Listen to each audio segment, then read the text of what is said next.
अस्सलाम वालेकुम जी, की हाल है सारे वीर भरा, ठीक ठाक हो? अच्छा यार, अजकल जेड़ा सार पासे रौला पिया होया कि लोटा लोटा ते चोर चोर, यानी कि सारा माहौल ही इस टाइम लोटो लोटी होया पिया।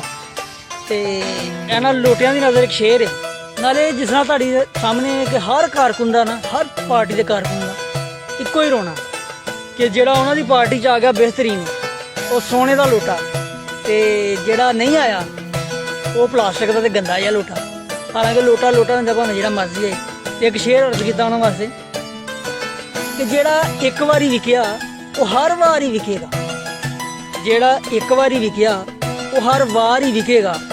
ते जिन्हां नूं स्वाद होवे रंग बरंगियां झोलियां दा वो कदे भी एक विच नहीं टिकेगा। जेड़ा एक बारी विकेआ वो हर वार ही।